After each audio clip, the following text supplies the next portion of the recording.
He was the face of loyalty, the quiet shadow who stood beside the masked hero. But when the cameras stopped rolling, Jay Silverheels wasn't anyone's sidekick. He was a man fighting two battles, one for his own dignity and one against a Hollywood system that refused to see him as anything more than a stereotype. Behind the calm smile that America loved was a story of broken promises, hidden pain, and a lifelong struggle to be heard. This is the untold truth of Jay Silverheels, the man the world called Tonto, but who spent his life trying to prove he was so much more. From the Six Nations to survival. Jay Silverheels was born Harold J. Smith on May 26, 1912, on the Six Nations of the Grand River Reserve near Hagersville, Ontario, Canada. He was Mohawk, a people known for strength, pride, and endurance. His father, Alexander George Edwin Smith, had been a decorated World War I hero who earned the Military Cross for bravery, but came home deafened by artillery and broken by pain. The government pension he received, a mere $49 a month, barely fed his family of 10. Jay's mother, Mabel, part Mohawk and part Seneca, carried the household on her shoulders, using traditional medicine because local doctors would not treat them. Poverty wasn't an occasional hardship. It was the air they breathed. By the time he was 5, Harold was already chasing lacrosse balls through the dirt fields of the reserve. At 19, he was playing professionally for the Toronto Tecumsehs, earning the nickname Silverheels. After sprinting so fast his shoes flashed like metal. The name stuck, and years later it would become his identity in Hollywood. Through the 1930s, he traveled from Buffalo to Atlantic City with his brothers and cousins, Porky, Beef, and Chubby, playing non-stop games to escape poverty. He was fast, fearless, and charismatic, but the Great Depression didn't care about talent. His family moved south looking for work. Harold boxed for small purses, fought in Golden Gloves tournaments, and once had his jaw shattered in 2 places at Madison Square Garden. He couldn't eat solid food for weeks, but the injury taught him the discipline to keep going through pain. In 1937, while touring Los Angeles with his lacrosse team, fate changed his path. Comedian Joe E. Brown noticed his athletic grace and offered him a small stunt role in a film, a diving catch that took 11 takes. He earned $150, twice his lacrosse pay. That single day opened a new world.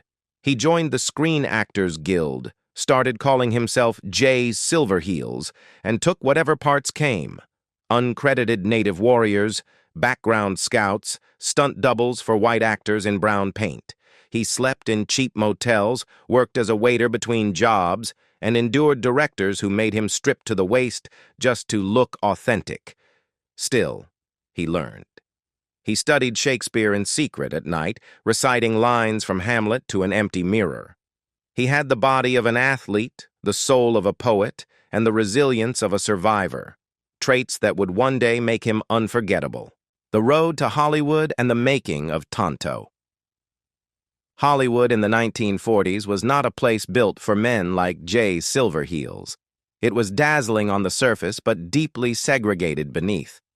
Native actors were used as decoration, never as heroes, never as equals. When Jay arrived, he found doors half open, the kind that would only stay that way if he bowed his head. He refused. He took whatever he could, stunt work for less than $20 a day, body doubles for nameless Indians, and tiny uncredited roles in westerns like Drums Along the Mohawk, 1939. He risked injury in dangerous scenes others avoided, hoping to prove his worth. Even as he earned respect among crews for his professionalism, he was constantly reminded of his place. Casting directors measured his chest before asking about his lines. He endured silence, discrimination, and the humiliation of being asked to act primitive. In 1941, he finally spoke on screen for the first time. It wasn't much, just a few lines in a low-budget picture, but it meant something. He was no longer invisible. He learned to use his stillness as power. When he didn't speak, audiences still looked at him, Then, in 1948, he caught the attention of director John Huston, who cast him opposite Humphrey Bogart in Key Largo. For the first time, Jay's name appeared in the credits. The recognition gave him courage to demand better, but progress was slow.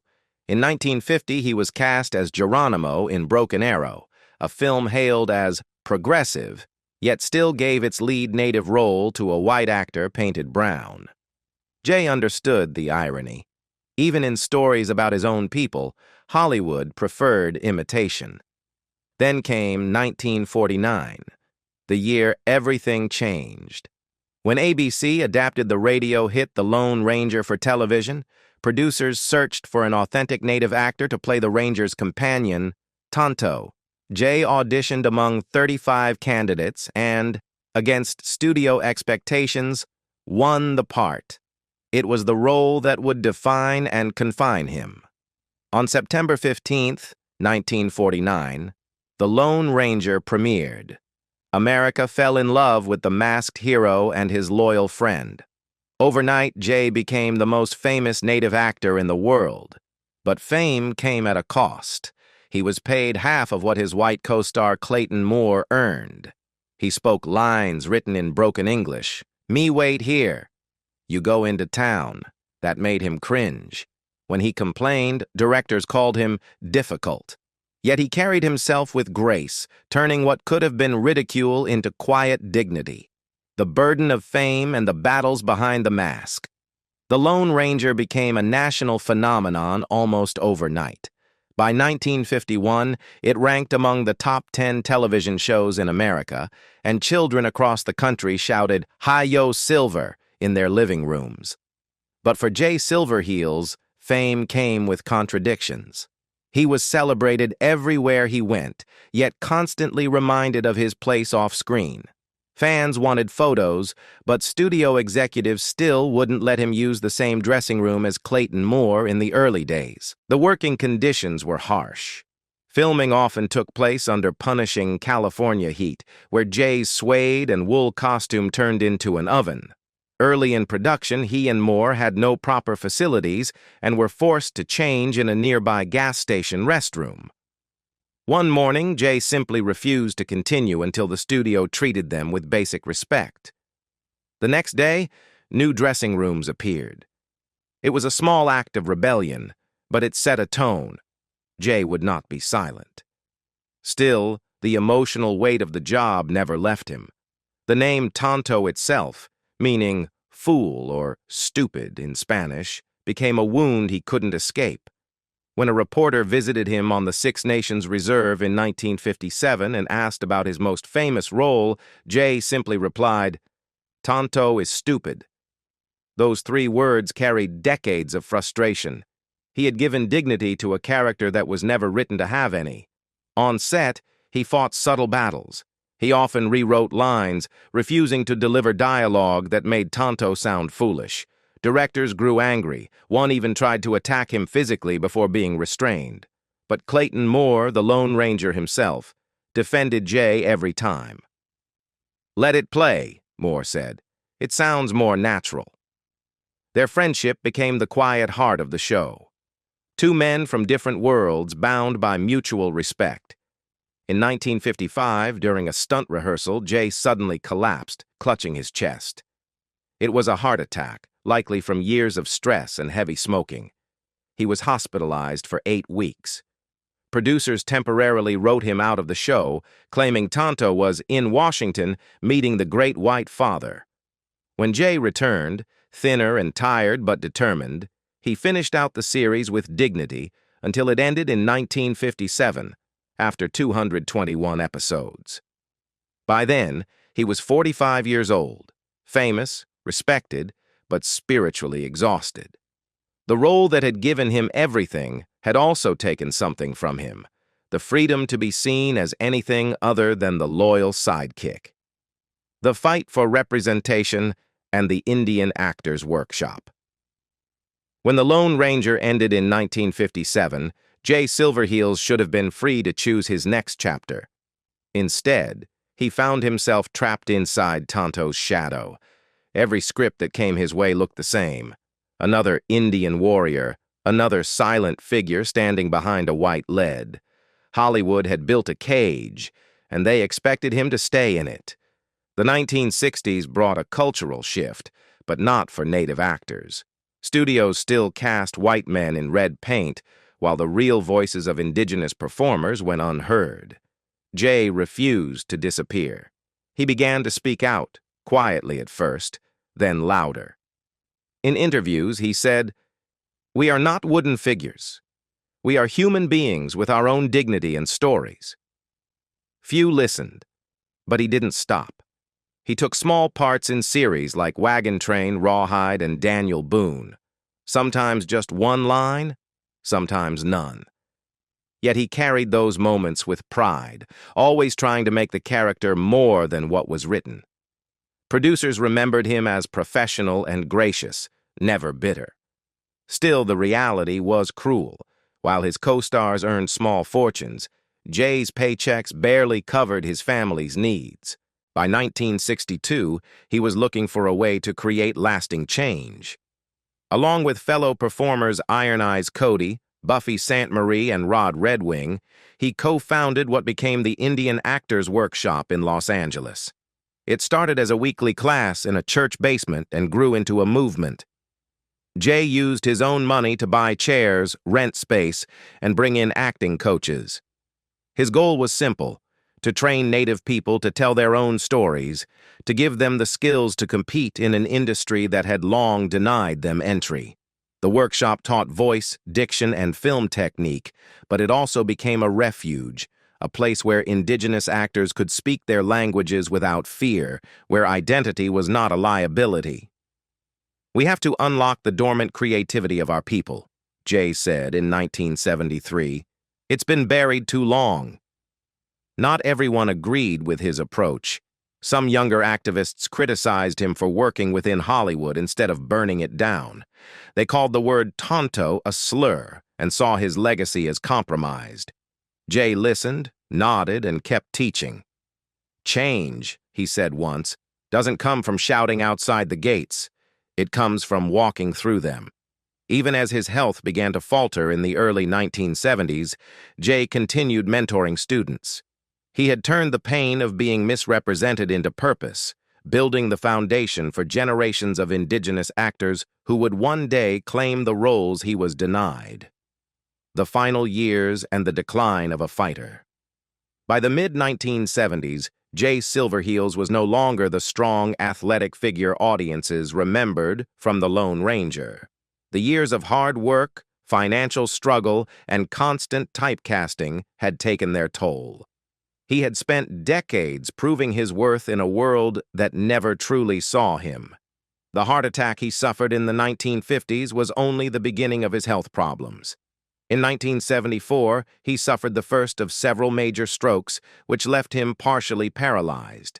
But in true Jay fashion, he refused to surrender. He found new peace in an old passion, horse racing. The man who once ran across lacrosse fields now trained horses at Hollywood Park and Los Alamitos. Friends recalled seeing him at dawn, wrapped in a heavy coat, guiding the animals with quiet patience. His fame helped promote racing events, and one horse named Hi-Ho Silverheels, named in his honor, later broke a track record in 1996, long after Jay was gone. It was a fitting tribute to a man who never stopped running, even when his body betrayed him. At home, Jay's wife, Mary DeRoma, and their 4 children, Jay Jr., Marilyn, Pamela, and Karen, took care of him. His speech was slow, his movement limited, but he still cracked jokes. Once, when asked about his marriage to an Italian woman, he quipped, "I married her to get even with Christopher Columbus." Humor, for him, was a shield against pain. In 1976, another massive stroke silenced his voice almost completely. He could no longer teach, act, or travel. Yet his legacy had already begun to ripple outward. The Indian Actors Workshop continued without him, nurturing a new generation of native talent, many of whom would later credit Silverheels as their inspiration. On July 17, 1979, less than a year before his death, Jay was pushed onto Hollywood Boulevard in a wheelchair to receive his star on the Hollywood Walk of Fame. Surrounded by native dancers and supporters, he managed to whisper a few words of gratitude. It was a bittersweet victory, the kind that arrives too late. Jay Silverheels passed away on March 5, 1980, at the age of 67, from complications of pneumonia following yet another stroke. His ashes were returned to the Six Nations Reserve in Ontario, the land that had given him strength and the identity he never stopped honoring. For Hollywood, he had been a symbol. For his people, he was something more. Proof that even inside a broken system, a man could stand tall without losing his soul. Recognition and what he truly left behind. After Jay Silverheels' death in 1980, Hollywood carried on, but something had shifted. For the first time, casting directors and producers began to speak openly about the need for genuine native voices. They rarely said his name on camera, yet his influence was everywhere. He had proven that a native actor could command dignity even when the script denied it. In the years that followed, a quiet reckoning began, and many traced it back to him. His son, Jay Silverheels Jr., followed in his footsteps, appearing in The Legend of the Lone Ranger, 1981. The film failed commercially, but Jay Jr.'s presence was symbolic, a son carrying his father's legacy into a new generation, still fighting the same fight. Others, like Graham Greene, Wes Studi, and Michael Horse, would later credit Jay Silverheels as a trailblazer who opened doors that had long been bolted shut. The Indian Actors Workshop he founded continued well into the 1980s, teaching acting, writing, and cultural preservation. What had begun in a small church basement had turned into a pipeline for native talent. Recognition came slowly, but it came. In 1993, Jay Silverheels was posthumously inducted into the Western Performers Hall of Fame, and in 1997 into the Canadian Lacrosse Hall of Fame under his birth name, Harry Tonto Smith. His portrait still hangs in Shea's Performing Arts Center in Buffalo, the same city where he once played lacrosse to survive the Depression. Each honor told the same story, that a man who began with nothing had left a mark that refused to fade. But perhaps his greatest legacy lies not in plaques or stars, but in perception. Before Jay Silverheels, Native Americans in film were faceless figures. After him, they had a name, a story, a human presence. He showed that representation was not a trend, it was a necessity.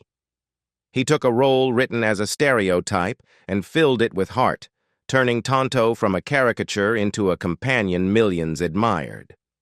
When asked late in life how he wanted to be remembered, he said simply, "I was Indian, and I was proud." That pride still echoes today through every native performer who stands on a set without apology. Jay Silverheels' story reminds us that true courage isn't always loud. Sometimes it's the quiet persistence of a man who refuses to disappear. What do you think was his greatest legacy? His fight for dignity, his work for other actors, or the lasting memory of Tonto himself? Share your thoughts below, and don't forget to subscribe for more stories behind Hollywood's forgotten heroes.